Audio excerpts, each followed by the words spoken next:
These guys are ridiculous. These guys are ridiculous. Now, how about them damn Celtics? And we are back with another episode of How About Them Celtics. Sam and I are here recording on Saturday, May 4th.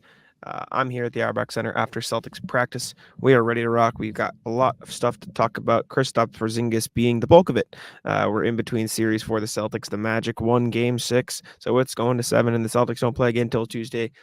All the stuff. A reminder is always leave a like on the video. Subscribe to How About Them Celtics. We'd appreciate it very much. And follow us on podcast platforms if that's where you're listening. Sam, how you doing today? Oh, look at this. A minute in, we got the red light. What a shit show, disgusting fucking performance from this shitternet. I even turned this shit off yesterday and turned it back on to give it a breather. You can leave this in. Did you ask me how I was doing today? Was there a toss? Well, as you can see, I'm not doing great.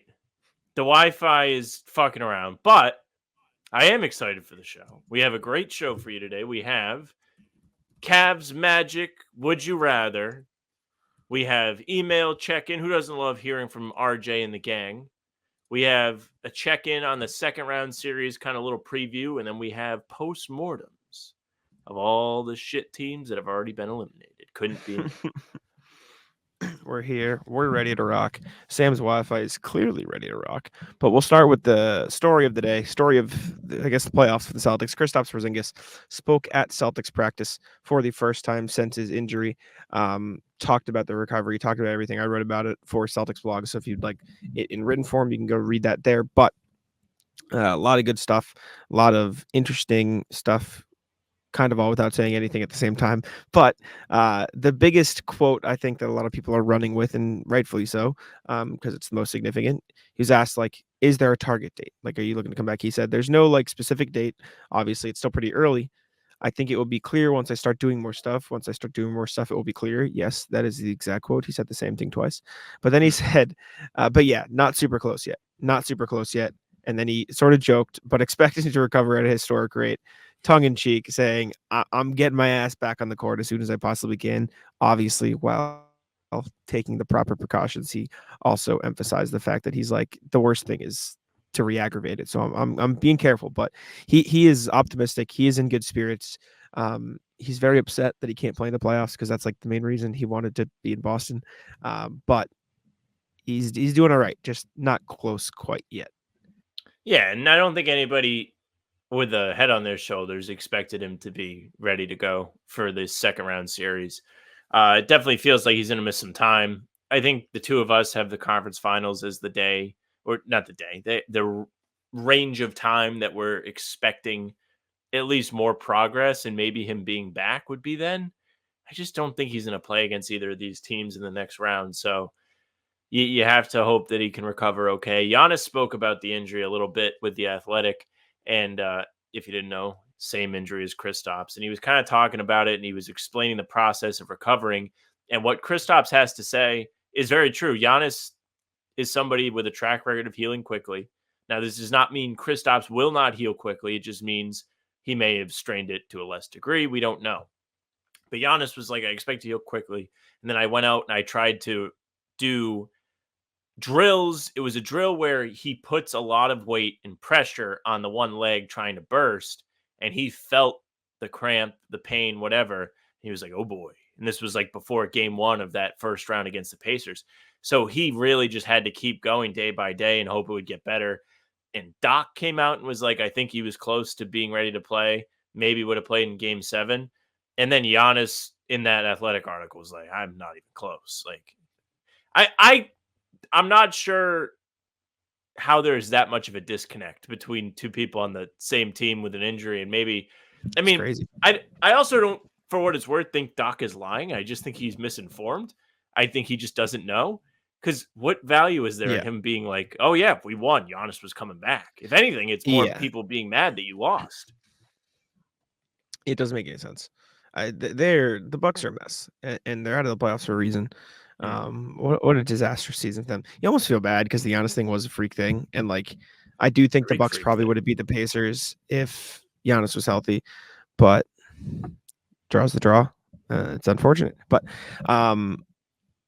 Porzingis injured his calf April 29th. The conference finals start May 19th, which is roughly pretty exactly 3 weeks after the injury. Not saying that he's going to be done in 3 weeks. He obviously didn't give a timetable. However, just some context for those tracking the injury. And when I say those, I mean literally every single person who watches the Celtics tracking the injury. But yeah, Porzingis was just saying like, it'll take a little bit of time, doing everything I can to speed it up because I want to be back out there as soon as possible, but understanding that the worst thing would be to re-aggravate it. Said he plans to travel with the team, or he hopes to travel with the team at the very least and help Al and Cornette and Tillman. Also noted that, importantly, this injury is worse than the one from earlier in the season. So earlier in the season, he had a low-grade calf strain. He hurt it in the Magic game against the Magic on November 24th.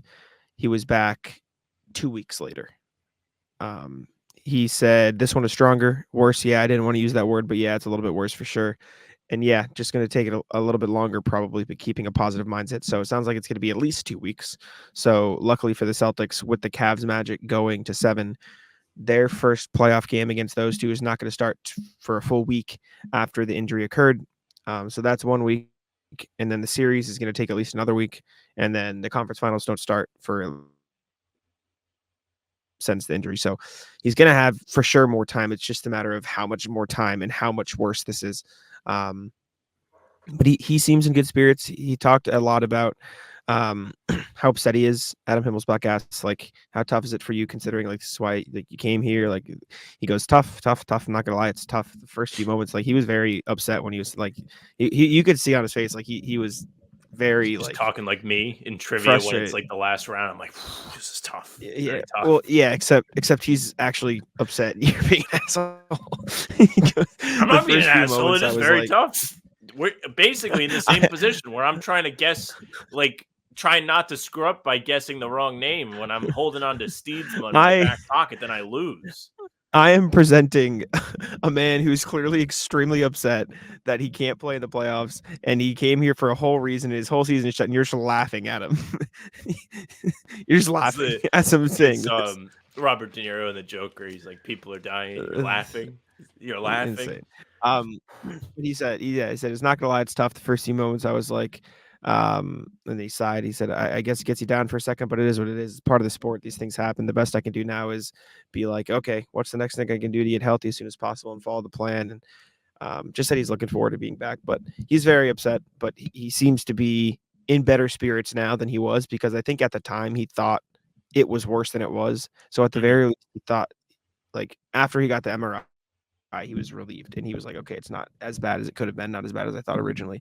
Also, for what it's worth, said the only correlation he made between the plays leading up to the calf strain, he talked about rolling his ankle on Tyler Hero's foot, but then he said like maybe he was favoring the right calf a little bit too much because of the ankle, but he didn't say like they were directly related outside of maybe he was favoring it. So just added context for those who watch the game and understand how it happened. Yeah. Somebody in our comments was like talking about the Hero ankle row, so it's good that he mentioned it. I personally didn't think there was a major correlation. It really couldn't have been that much more. Injuring your ankle and then having to put a little bit more pressure on your other leg shouldn't cause what we saw from Porzingis. So, it's not something you can hang your hat on too much there. But yeah, sure. As long as he's in good spirits, it's a good thing, because when that happened, watching him leave the game in Miami, I thought he was done. That was my initial take. I was so mad. My mom had just gotten home, and like I was like not having it. She was trying to talk to me. I was like, he just hurt himself. Not now. What was she trying to talk about? She was like, I don't know why you're mad. Like, they're up. I'm like, Porzingis just hurt himself. Was she not paying attention? Like, what? Well, she had like literally just like came in.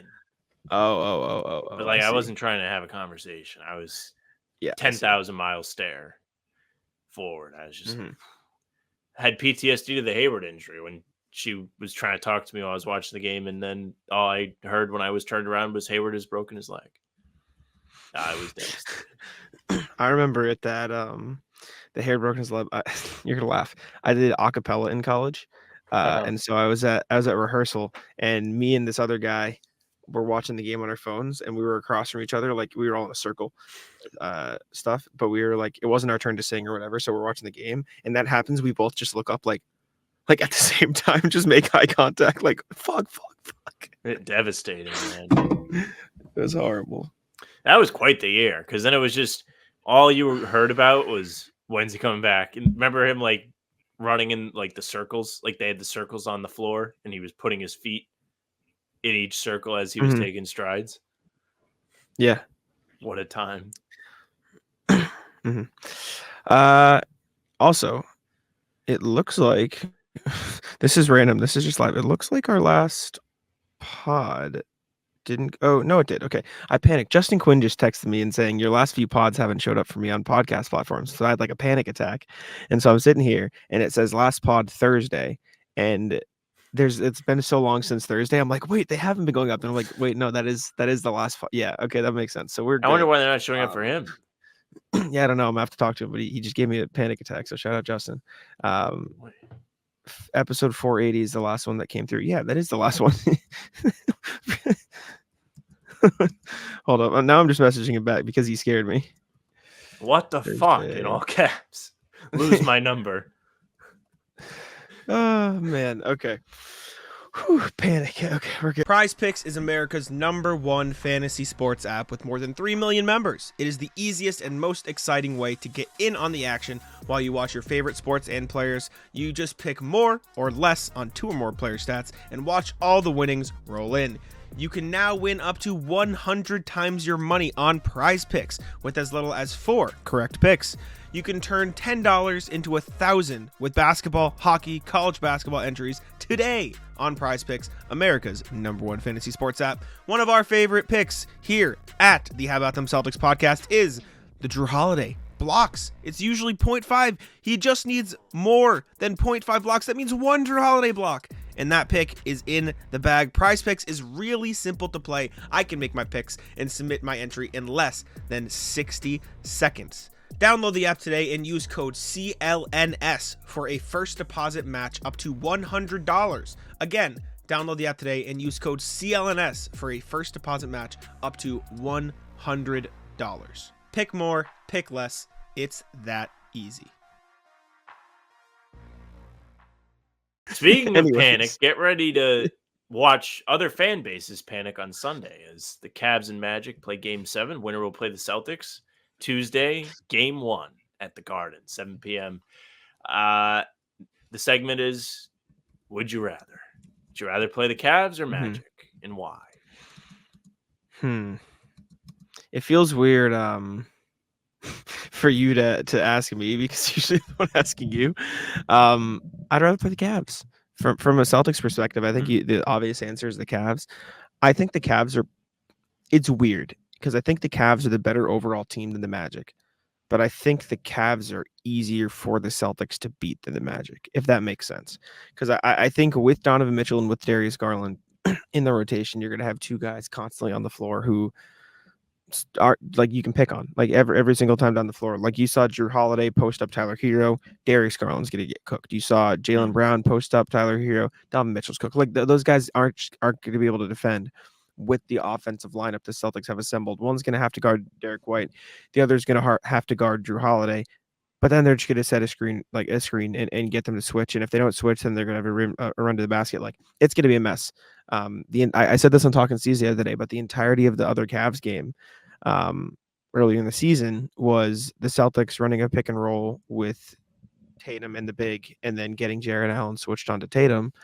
And then Tatum cooked him, got to the rim, or he got a step back 3 because he created so much space that he had an open 3. Like it's just, I don't think the Cavs are able to defend the Celtics at a high enough level to win the series.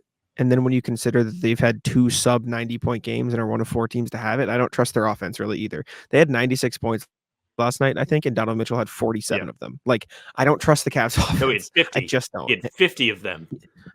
Yeah, you're right. My bad. Of 96 or of 99? Because I remember of 96, 50 of 96 were Donovan Mitchell. So I did a little like rundown of just last night's game on the sheet. This is what I wrote. Magic forced Game 7 last night. Holy fuck, do the Cavs look fucking awful. Jared Allen is hurt. Marcus Morris Sr. started yesterday. He shot 1 of 7. You know he's going to make all the shots against the Celtics, by the way, if they play them. I'm not convinced we should all be holding a team where it looks like everyone not named Donovan Mitchell needs some sunglasses because these lights are too fucking bright. Mitchell had all 18 of Cleveland's fourth quarter points yesterday. So not only did he have over half of the team's total points, but he was the only guy to score the ball in the fourth quarter. Meanwhile, literally the boys without their sunglasses are having their corneas burned right out. Darius Garland is dribbling the ball up and gets an 8-second violation, essentially like with the game on the line. Orlando just threw a haymaker. What? You didn't see this? Yeah, you went out No. last night, so you didn't have a chance to watch this. So, Oh my God, this your game mic is just close peaked in the up here, fourth quarter. Jeremy. This is not the like final possession of the game, but they're trading blows back and forth, matching buckets, etc. Darius Garland gets a rebound off, I believe, Apollo missed free throw and gets an 8-second violation, and it wasn't even close.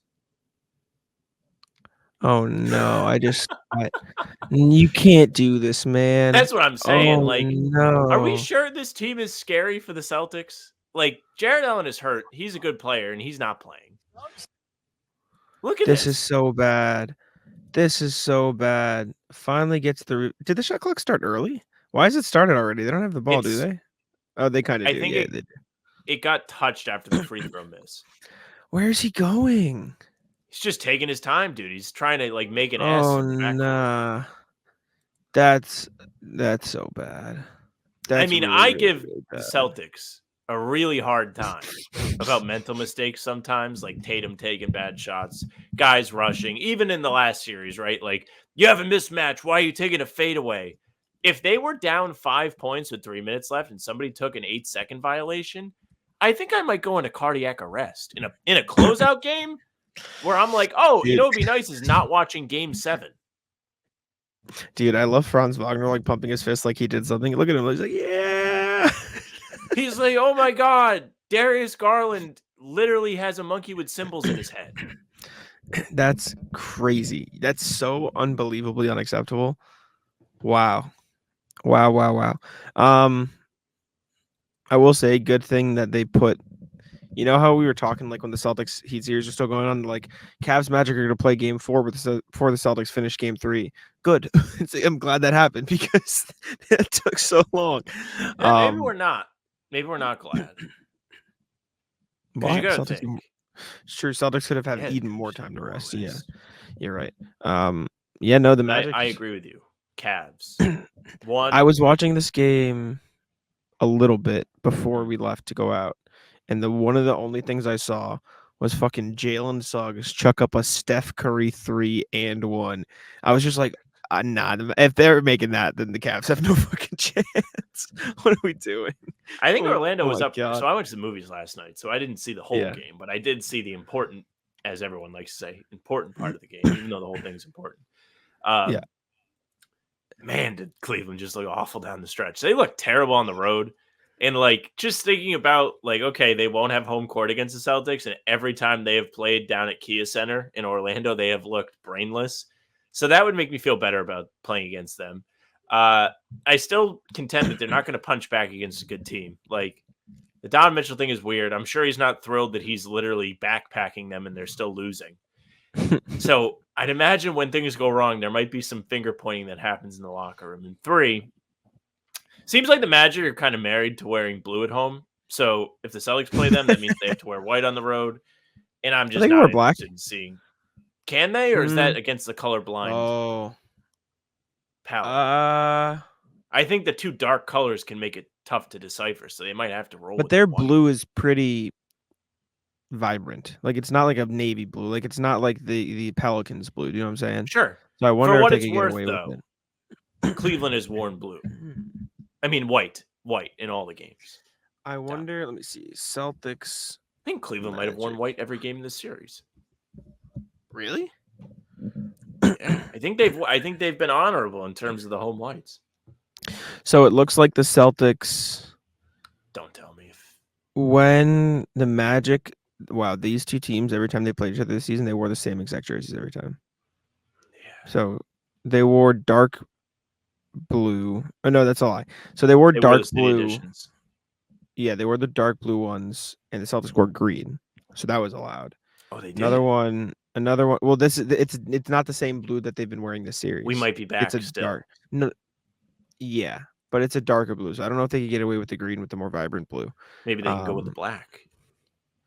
The Magic wore dark blue at home in the in-season tournament. The Celtics wore their in-season tournament jerseys, the white ones, and then the Magic wore dark blues at TD Garden. Or no, then the Magic wore white at TD Garden, and the Celtics wore black. This has potential to be a catastrophe. Yeah, you might be fucked. Is the equipment manager there? Well, at that point, no. Probably somewhere. At that point, all the Celtics can do is wear white at home and let the rest take care of itself. Lord, carry them now. The equipment manager puts in the white request at home. He's like, prayers up, basketball gods, look out for us, please. No, but I'd rather play the Cavs. I think that's an easier matchup. I think the Magic play with a good level of physicality, and that could bother the Celtics a little bit. Even though I think the Celtics should beat both these teams in 4 or 5 games. It is a little funny that I'm like leaning on Cleveland won't fight back while it's going to go to a game 7. Yeah, but I still believe that though. Like if they probably feel like they're the better team than the Magic, if they feel like they're outmatched, it's going to be a little bit harder to stay strong, I think. We'll see. All right, shall we check the email out to see what people have to say there? Alrighty. A reminder Unless as there's always. Anything else interesting from practice, but nah, it was KP and a bunch of slop. To put it simply. Nice to say about Cornette. No, Cornette was great. I asked him a couple of questions, but none that I'm going to share here yet. All okay. Right. All right. Pulling up the email. Be up on the weekends. Nope. Reminder as always to email us hbtcpod@gmail.com. We'd appreciate it very much. We love hearing what you guys have to say. Join RJ and the crew, like Sam said. All right. First email from RJ. What's popped? The Heat, that's what. Happy Wednesday night to everyone. Not even close. The last time the Heat had the lead under 20 points was with 4:11 to go, and Drew Holiday hit a pair of free throws to push it back to a 21-point cushion. The Celtics won every quarter. One ever quarter long with keeping the Heat under 25 points for each quarter. JB scored the winning bucket with 5 minutes left in the third quarter to give the Celtics 86 points. Whatever hold Miami had on the Celtics fans' hearts and minds, let's let it go. This team and this coach have demonstrated that they can beat the Heat. I'm sure Celtics PTSD mongers can find something to stress about going into round 2. But for right now, let's relax with a refreshing cup of Heat tears to the lilting trains of We Want Boston. Lastly, this was a great start to the Mike Gorman retirement parade. It ends with everyone riding the Ducks. Be well, and let's get this thing. RJ, and a very contented fan tonight. W. Do I have any PTSD yet to like float out there? I already did like the jersey thing. Dean Wade's hurt.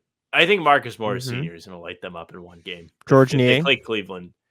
Not even him. I think it's to be Marcus Morris. I'm just ready. Marcus Morris. The black hole just going to get buckets.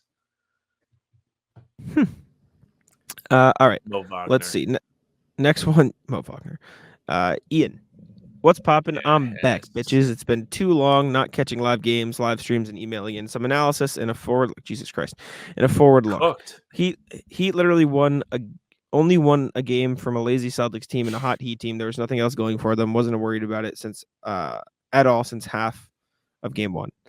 Game 5 was 5 work by the boys and overall no complaints. Few noted highlights to me. Jays worked post mismatches, not just fading turnaround jumpers, but actually banged down low and forced a reaction from the Heat. The turnaround Jays were from 8 to 12 instead of 15 to 18. I still vote get rid of them. Luke did enough work. Big boy got boards and seemed to actually cause some trouble for Bam on the primary defender. Absolutely not bad for a third center.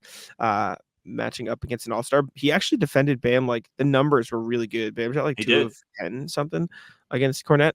Like he did a really good job. Derek White hot. Enough said. I'd like seeing Hauser take a few clean shots off the dribble and not just catch and shoot threes. Small thing, but really opens up his game if he can consistently reload relocate, turn, fire, all with the ball already in his hands. Pritchard looked like he was trying to fill a role instead of just being himself. Too much time driving the lane with seemingly no goal in mind. Getting caught up and the offense struggled for it, though a lot of the issues were in the garbage in the fourth of Game 5, where the refs just wanted the clock running, so won't put too much on it. But a note I had for him, hold up, I need to increase this on my laptop, the size of this, because I'm struggling. Jack's got the magnifying glass out trying to read. He's got a monocle on. It's fucking tiny. We had a quote sphere of Spo, and now he will always do some BS, Miami BS against us. What are the concerns for Orlando or Cleveland? What is the way they could give the C's fits, and how do you see the C's combating it? To me, Orlando are young, streaky, long, and athletic. The tough part will be when they get hot and make the C's work. But all they have to do, for my thinking, is just play their game, lock it on Dean, get the ball going the other direction to keep good movement and tack the inconsistencies in the Magic. The Land has more star power and good guard play. They seem to be an all-around squad and be able to attack in any way they feel or need to. If Holiday and White play well, I'm honestly not too worried. Brown likes to get some minutes on Mitchell too. Cleveland strikes me as just a better Heat team, especially missing Jimmy. And really the way to attack them is to make their guys earn every bucket, and the C's should be able to just power over. All in all, surface level analysis on two teams I don't watch and I don't have true worries about. Either way, C's pull the win with little stress, 5 or 6 games, depending on if the Magic get hot or if the C's let the Cavs play their way. Long one to get back into it. Keep up the solid content and catch you all in the next pod. Best Sods Boris on YouTube. Shout out. Whew. Thank you for the inhaler. You should get a bacon inhaler for the bit.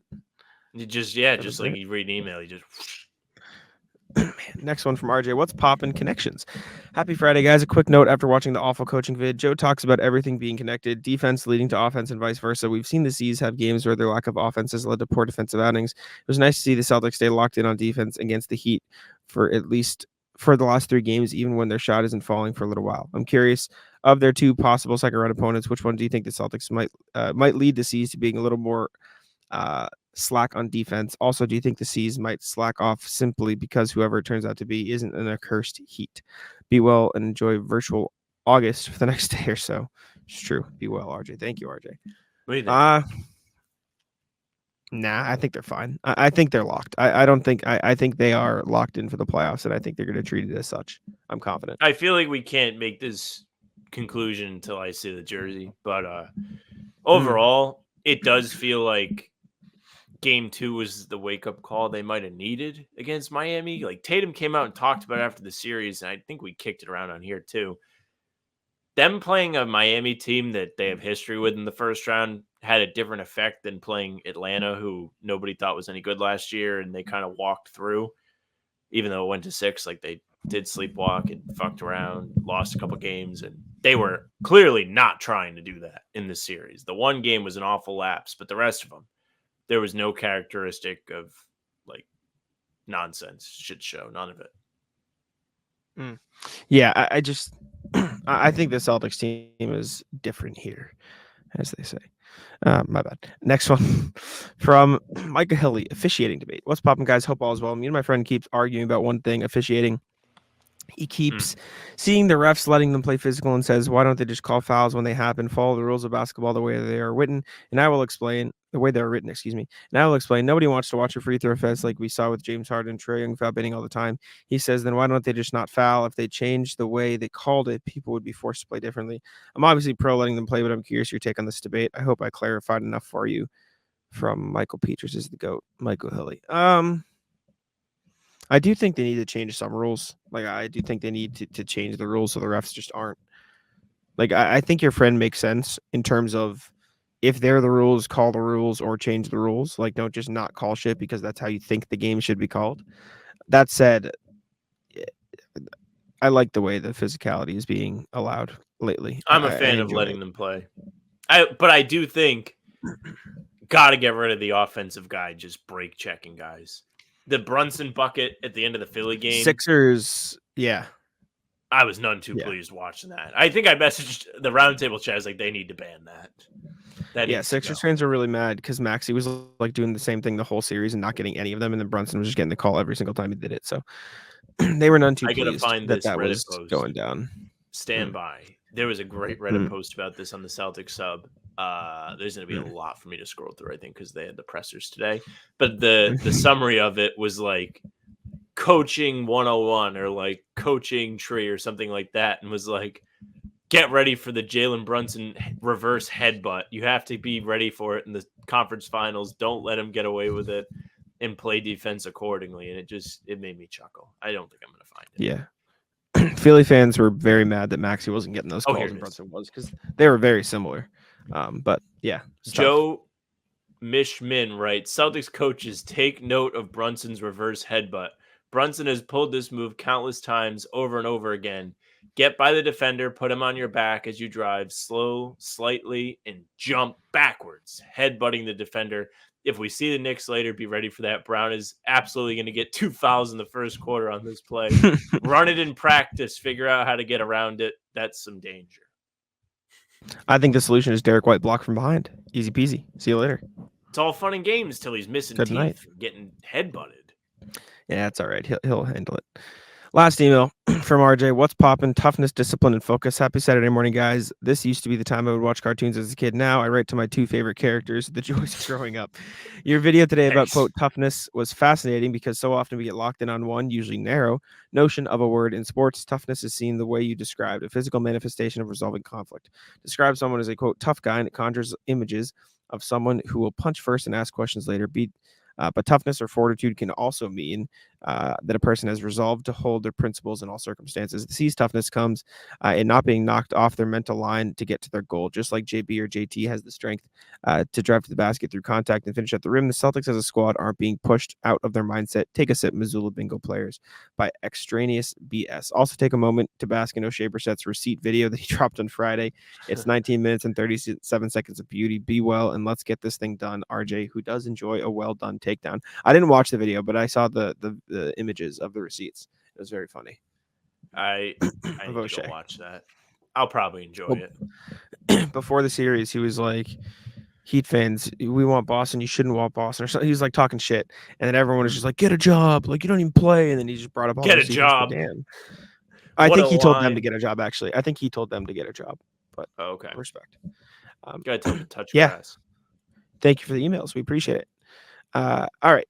Let's move on to our second round preview, shall we? Hell yes. I'll put that. All right. Let's start with Pacers-Knicks.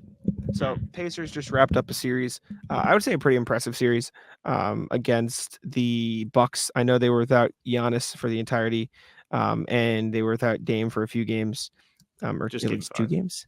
He was hurt in game 4. Yeah, I was going to say.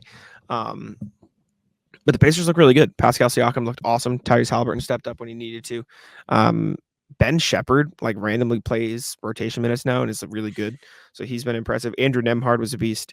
And then on the other side, you've got a Knicks team, Nesmith as well.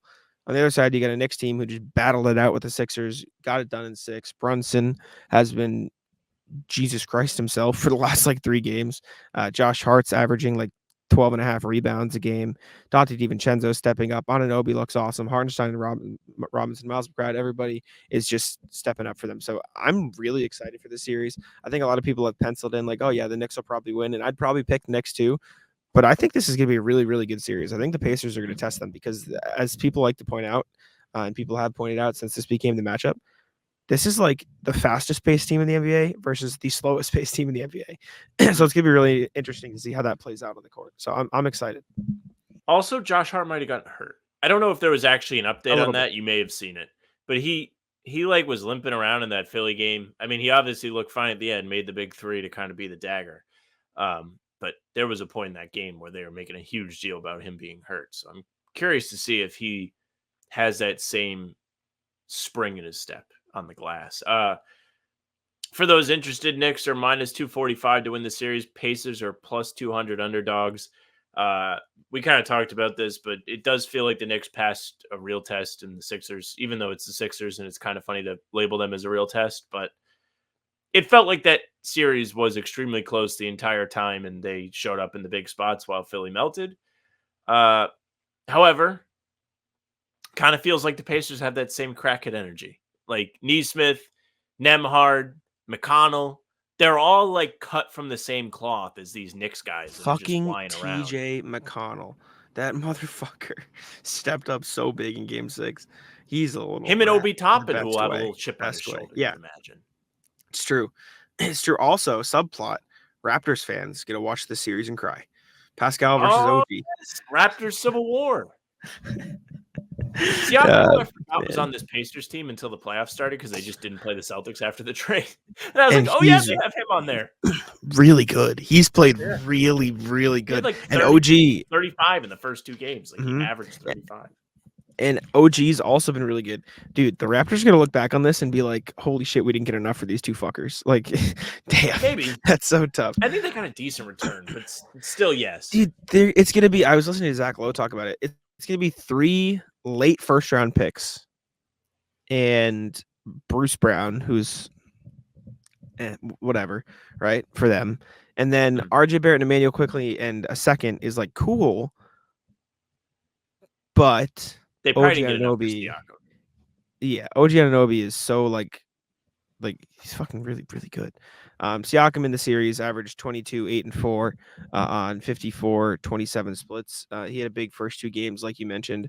Meanwhile, OG Anunoby so far in the playoffs has averaged, obviously he's playing 42 minutes, so to keep that in context, but 15, 7, a steal and a block a game on 51-33 splits, and his defense has been fucking phenomenal. So the Raptors Civil War, like you said, I think if I had to pick, I'd probably go Knicks in 7, but I do think this is going to be a long, very fun series, and I think the Pacers do have a chance to win, which is crazy considering it's the Pacers.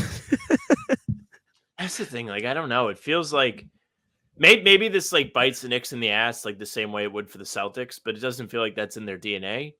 It just feels like the big series is come and gone for them until the conference finals. Like, usually you have to like pass one test, and like as much as Philly is a joke, like it did feel like they gave them a run for their money, and they probably could have won all of the games in the series, yet they went 2-4. So the Knicks took care of business there. I don't know. I don't know what to think of the Pacers in this situation. It's different than against Milwaukee. You made a great point about the pace, so that's something to keep your eyes on. But like Milwaukee, the whole team's old. They don't want to have to get out and run in transition and keep up with a team like Indiana. And you saw after the first game, the series went on, and they did not look as good. I mean, they struggled. They weren't effective. Brook Lopez wasn't effective. Middleton had to do the biggest carry job of all time just to get him to 6 games. Do you see him crying at the end of the game? That was sad. I felt bad. Should have been crying, dude. He had to he play works, the game. He worked so hard to get back, and to see him like have to like go out like that was sad. I felt bad. But I don't subscribe to the I don't subscribe to the whole their test is already come and gone. Like, you have to play the team in front of you. So I don't think just because they had a hard first round series doesn't mean they're going to not have a hard second round series.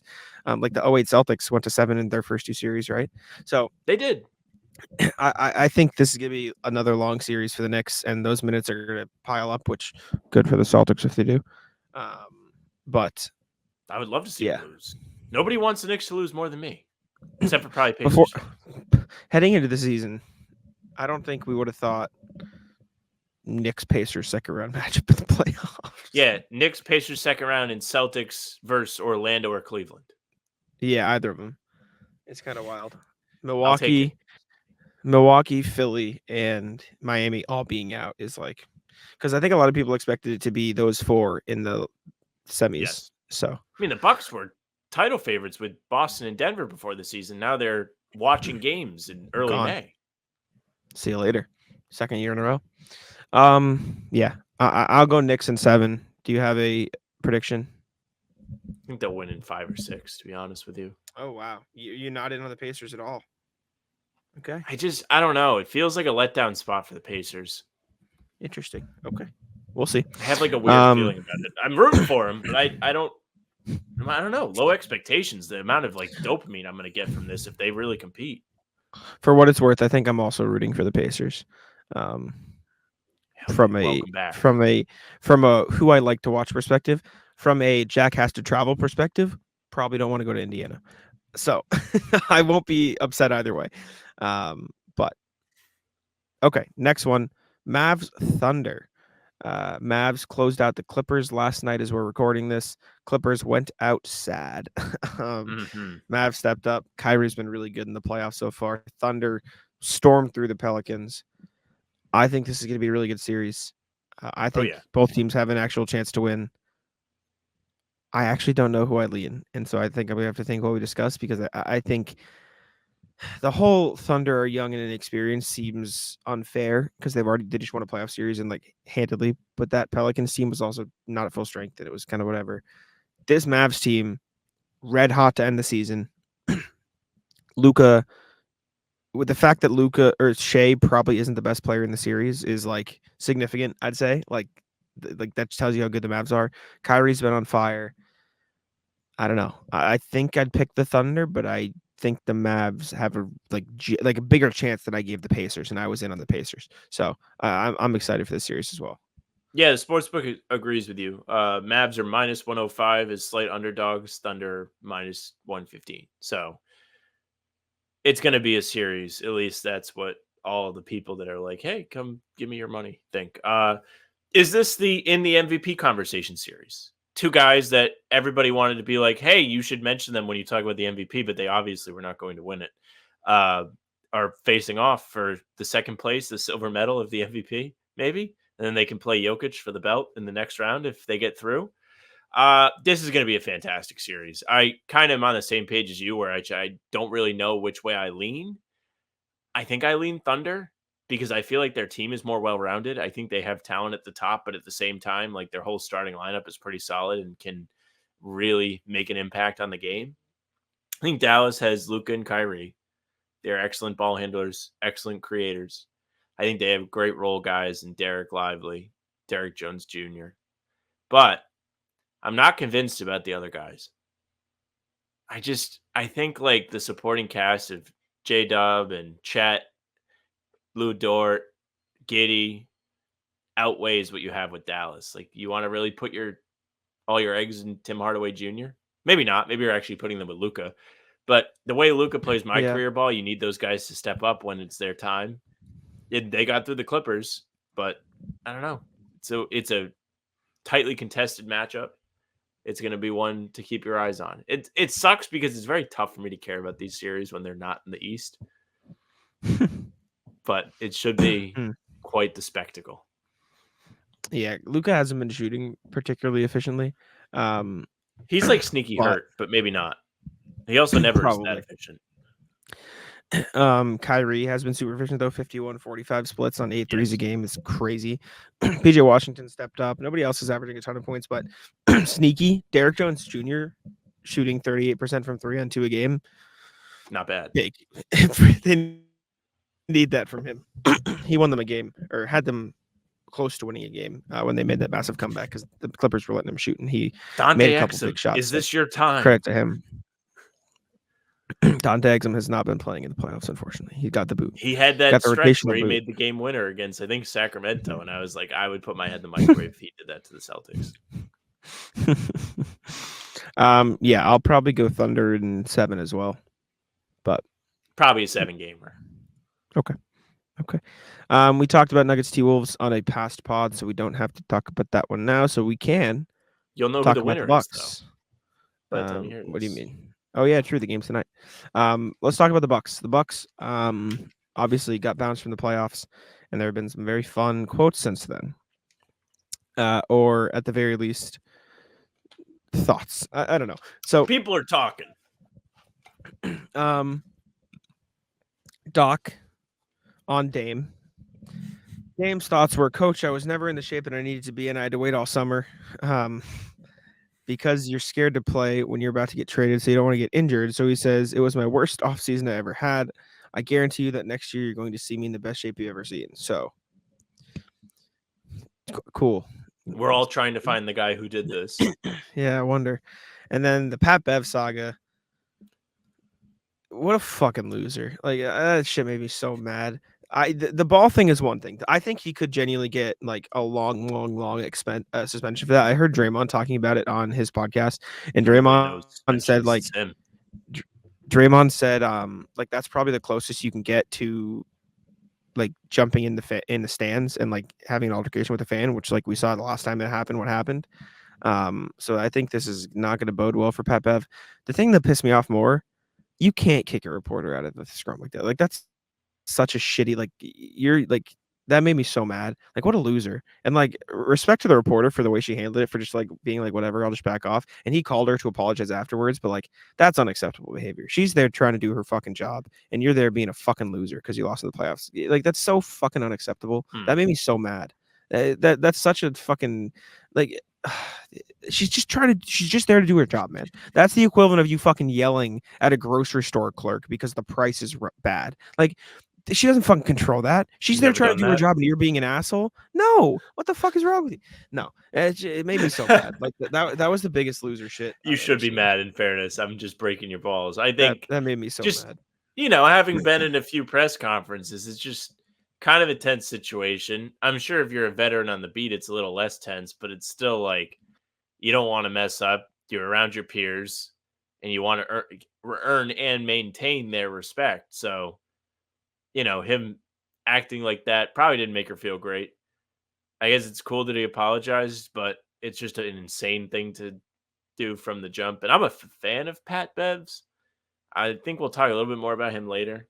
Thought he actually played pretty well in this series for what I remember. Thought he had a good series. But yeah, kind of weird meltdown from Pat Bev. Here's Can't Coot on 3 from the crowd. And he's like, who wants a souvenir? Catch. Whips it into the crowd. It's all fun and games when they do it in baseball. But anytime an NBA player tries to give away the ball, then it's bad. Kyrie kicks it in the stands. He got fined. All this stuff with the NBA basketball was terrible. But yeah, he got murdered by Nick Wright. Did you hear that? No, but good. So Nick Wright like cooked him. Basically, I'll give like a Cliff Notes version. He went and he was like, Pat Bev, very misogynistic of you to do that. And he's all this rah-rah guy, blah, blah, blah, all about culture, belt to ass, whatever. When's the last time you were on a team that actually like went on a deep playoff run? He went like through all the Houston years. He was like first round exit, first 10 exit, conference finals, but he was hurt. So they went to the conference finals, then first round exit. Like he just kept going in on him. And it was like, holy shit. Pat Bev really just has like a weird track record in the playoffs. And like, I don't know how much of that is on him.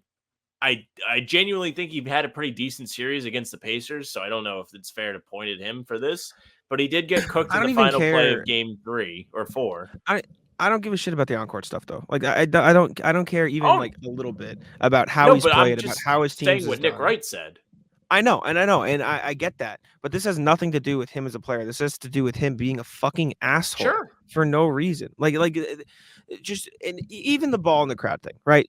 That fan was probably saying some egregious shit, like past the Cancun, because there was a bit in the Shams article that said like, oh, there was more obscenities that were said. I get it. I get players being frustrated. I get fans crossing the line. I don't doubt that those Indy fans crossed the line. The Indiana has had plenty of fans cross the line. We've seen people kick them out in the past. Like shit happens, right? LeBron all that loves stuff. to eject Whatever. a fan. He does, but I also don't doubt that the fan said some fuck shit. I don't doubt it either. Like they definitely did. So if Pat Bev, you can't throw the ball, right? Obviously can't throw the ball. The reporter thing, that lady is literally there to do her job. She's an ESPN reporter, veteran reporter. You can't kick her out of the scrum. Like that's fucked. That's the worst part. She's there to do her job. She didn't even say anything. She's just holding the mic and you pushed her out. Fuck no. That's so. She didn't say anything, and he was like, "Listen to the pod." Yeah, she didn't say a word. And he turns to her and goes, "Are you subscribed to the podcast?" And you didn't watch it? I didn't watch the clip. Oh yeah, what the fuck? Yeah, how have you not watched the clip? I don't know. I saw like he told the reporter to listen to his podcast. No. It doesn't really change it for me. No. It's even worse that she didn't even ask anything first. You're missing some important context here. 1 second, let me share this with you so you can get the full reason why I'm so fucking angry. Here you go. All right. Excuse me. I'm sorry. Yeah. You subscribe to my pod? Do I subscribe? I do not. So you can't interview me then. No disrespect. Jamal is here. You subscribe? Okay, cool. Yeah. That's cool.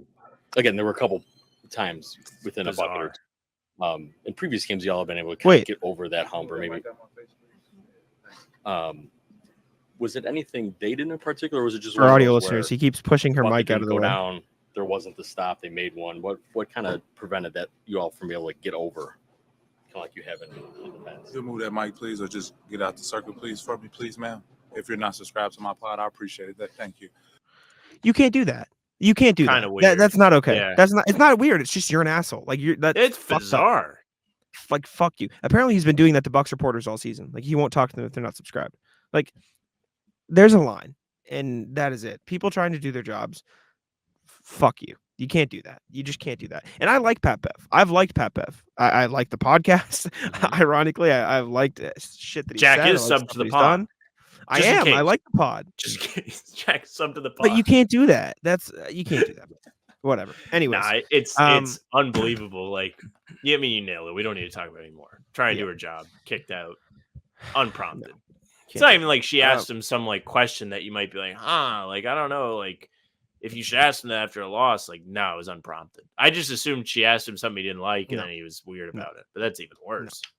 All right. And then other Buck stuff. Doc talked about Giannis, or Giannis talked about Doc, I should say. Doc's been in the NBA 25 years. He probably has answers, how to compliment a game, blah, blah, blah. Doc said he's planning on getting the gang together for some off-season trips, is what you said. We'll see. We'll see what happens. It's kind of weird. Man. This Bucks team, I want to talk about it a little bit more just because we got right into the Dame stuff. They lost this series. Giannis, calf. Dame, Achilles. Chris Middleton, knee problems throughout. They're not getting any younger. This feels almost like a crossroads for them where you could be like, if they made substantial moves to reshape the roster, I'm not saying blow it up, but like just kind of like some of the familiar faces are no longer there, it wouldn't be the craziest thing to me. It's like when Belichick was in charge of the Patriots, and the whole thing would always be, it's always like they make the move a year early rather than a year late. I don't know if this is a year early. It might be the year, and they're in danger of being a year late. But do you really think like the supporting cast is going to continue to hold up? A lot of guys are making a lot of money. Are you going to be able to get anybody that helps you in free agency? I don't think so. I don't think they have a ton of draft picks.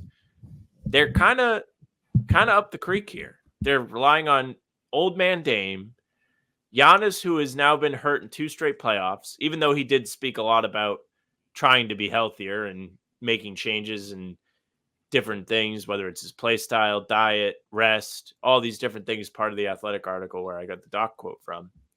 Mm-hmm. It feels like they're have a little bit of pressure on him now. Obviously, this is 2 years in a row. Yes, you can point to injuries and be like, that sucks, but there comes a point where injuries are going to happen because of wear and tear. And it's not just unlucky. It's not like he like had the Hayward thing happen to him. And not that I'm rooting for that, but like you can point the Hayward thing and be like, that could happen to anybody, no matter what they do, no matter how old they are. This is like wear and tear stuff. And it's not only him, it's Dame too. And Middleton's got the injury history. I wouldn't want to be them right now. Yeah. The Bucks are weird. I think they'll have. I saw somebody Snell season on Twitter say like I think they could have a Timberwolves-esque resurgence next season. I don't count that out. Like I do think it is significant to have an off season to gel, have like a fully healthy season to gel, all that stuff, and I think that's possible. But the vibes are very weird in Milwaukee, so we'll have to see. Speaking of weird vibes, Tobias Harris. What? No, go ahead. It's not that important. All right. Tobias Harris, Philadelphia. Weird vibes is what I was going to say. He's gone. He's going to our Pistons per he's gonna everything we've heard. Mm-hmm. And then they're probably going to end up chasing another star because they'll have cap space. David Aldridge floated the idea of Jimmy Butler return because Jimmy wants a max 2-year extension. Do we know if the Heat want to do that? I don't know. Jimmy Butler in Philly makes some sense from a purely basketball perspective. But I don't think he'd want to do it after the whole Tobias Harris over me. I don't think he's going back to Philly. That said, Paul George to Philly, he can sell me. Philly's in this weird spot too because they have now lost every year. Not even hope of winning. I mean, last year they had a little bit of hope of making the conference finals and they messed it up. James Harden's not there anymore. Embiid is continuously hurt. if it wasn't for this Tobias Harris cap space that they now have in a free agent class that has some talent at the top, because one, they didn't want to extend James Harden, so he'll be there. He won't be coming back, but he'll be there. Paul George will also be there because the Clippers couldn't reach an extension with him. And then there's this weird LeBron angle to all of it where he might leave. He's a free agent, right? Or does he sign an extension? Who? LeBron. He's a free agent. Yeah, he's a free. He's like I think he's a player option. Okay, he's a free agent. Is basically what it is. So either one of those guys could wind up there for free without having to give up anything, without having to give up assets. You could just add them to your team and upgrade Tobias Harris. I think it's somewhat of an appealing situation. But Bill Simmons said this on his podcast. If you're Paul George and you're leaving the Clippers, meanwhile, the Magic are also interested in him, which we'll get to. Would you really want to leave injury-prone Kawhi for injury-prone Joel Embiid? Probably not. Yeah, that it doesn't makes feel sense. like you're making much of a difference and you're uprooting your whole life to go move coasts. So you probably would choose Orlando. So right now we're in this little window where there's no, is Embiid's time in Philly done, because there's optimism with their cap space that they might be able to do something to make the team better. But if free agency comes around and they really can't do anything and nothing really changes, maybe there's some talk about Embiid being done. Embiid being done with what? Philadelphia, like wanting a trade. Yeah. Or maybe they decide they're done with him because, I mean, this man is just not healthy. If I'm Paul George, I'd still rather go to Philly than Orlando, because I think, the height of success in Philly is just way better than the height of success. We also have to take Clippers in too Orlando as an option in this. Yeah, very true. I think we might be getting kicked out soon, so we've gone for way too long. But we'll see if I get kicked out of the Arabic Center. I don't know. We'll see. Yeah, I don't know. I just think Embiid is so good that you need to go to Philly if that's the option. I think that's the best. Yeah, I don't know what Paul George is doing. Going to be interesting to see how that plays out. I think he'll still resign in LA, but I guess we'll have to see. I don't know. I mean, LA just got bounced too. And he is like a top question for them. The Athletic put out one of their signature tell-alls the day after everything goes to shit for whatever team. And so this is what Sam Amick and Law of Murray had to say about Paul George. I mean, we already know about the Sixers and Magic. But he's got a player option for next season, and he's widely expected to decline and pursue a new deal and become a free agent. So like we kind of talked about, it's either there, Philly or Orlando, and then they still have Harden that they have to worry about, who sounds like he wants to stay there, but there's going to be a weird, how much money does he want to make and how much do they want to pay him wrinkle to this that might make it difficult. And then Westbrook, who played a big part in their success when they were doing well this season, wasn't playable in the playoffs. He has this confidence about him that he can go somewhere else and now help out. I don't really know what the market is for him, but if that relationship is burned, then that's one less guy that they have. I don't know. I feel like the Clippers are just going to look the same next season. I don't know. If they do, it's good for the Celtics. But they don't have a choice. Like, they're cornered pretty much, the Clippers. Like, as an organization, their ideal situation is Paul George, Harden, Westbrook, all back.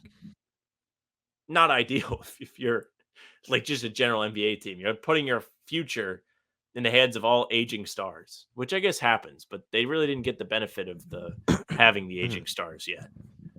Yeah, no, it's tough. The injuries have started to pile up. But speaking of LA, the Lakers let Darvin Ham go. No more Darvin Ham in LA for the Lakers. He's donezo. Problems are solved.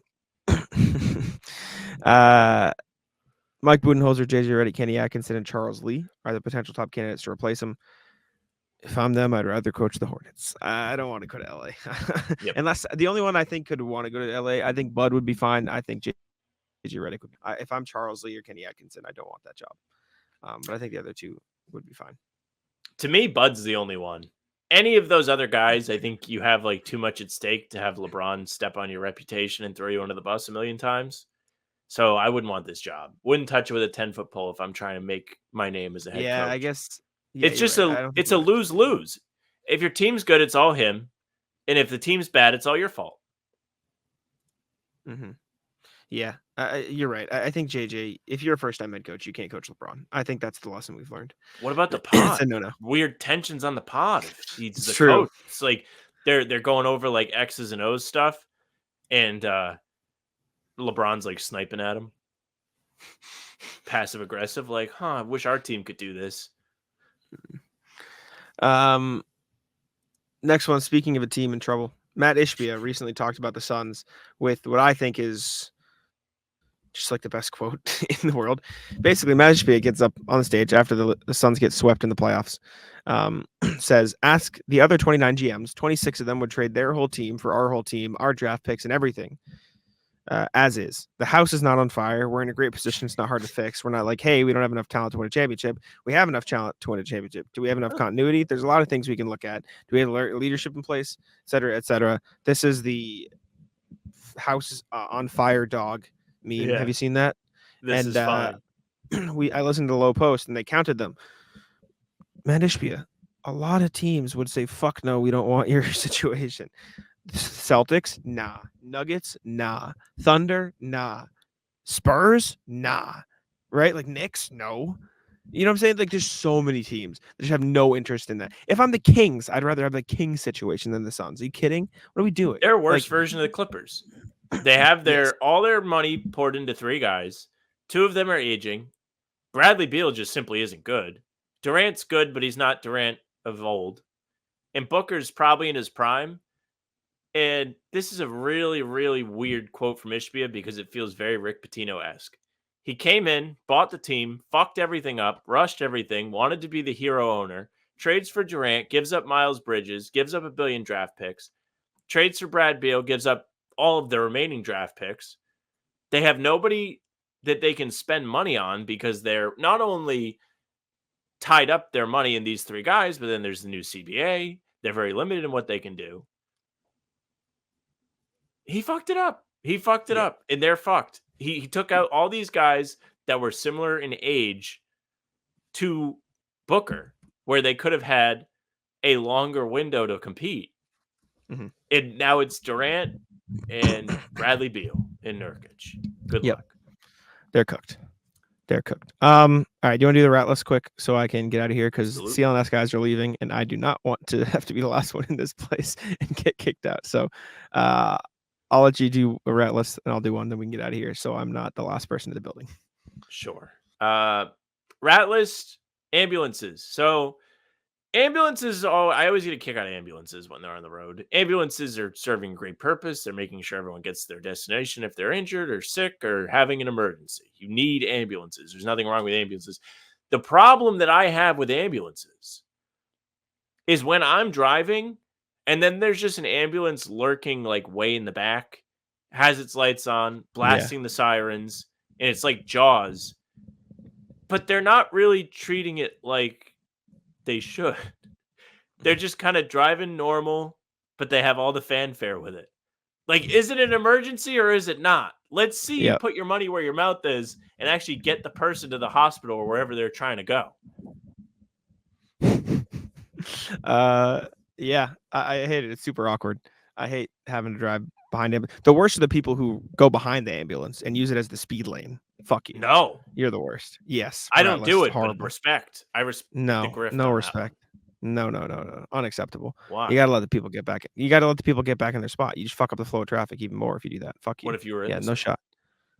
What do you mean in this spot? What fine, if you were in the high speed lane, then you got over, and then you benefit? No, because that's not how it happens. People just cut in behind the ambulance to cut everybody off. Rat list. I'll rat list the roads in Alston because they're just so congested. And then there was a mail truck that was just chilling, delivering mail. And so it was just stuck not only behind the mail truck, but also people couldn't get the other way because it's a 2-lane road, but there's cars parked on both sides. Cars on the side. This is a good one. Unacceptable. Providence, it's like that too. It's awful. You just gotta like, it's like when you're walking and there's somebody else coming in the door and you do like the weird Euro step thing where you don't know who's going first. That's it, but you're driving. Yeah. Unfortunately, I think I'm the last person in the building now. So apologies for a rush late pod, but I really want to get out of here before they kick me out. So Thank y'all for tuning in. I promise we'll do a better rat list on a upcoming pod. But yeah, thank y'all. I'll let Sam take it out.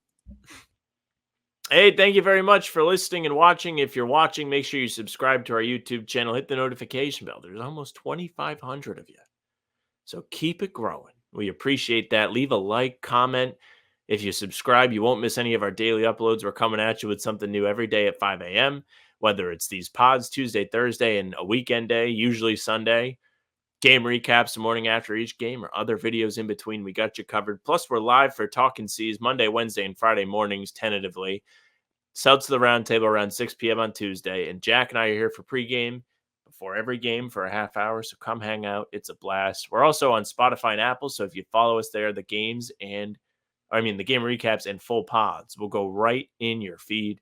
Leave a 5-star review. We'd appreciate it. Email us. We appreciate all the email love we got today. hbtcpod@gmail.com is the address for that. So if you want to get in touch with us, be part of the show, send along your thoughts on the team, rat list, whatever it may be, we'll read it. You can find us on socials at How About Them C's, Twitter, Instagram, and TikTok.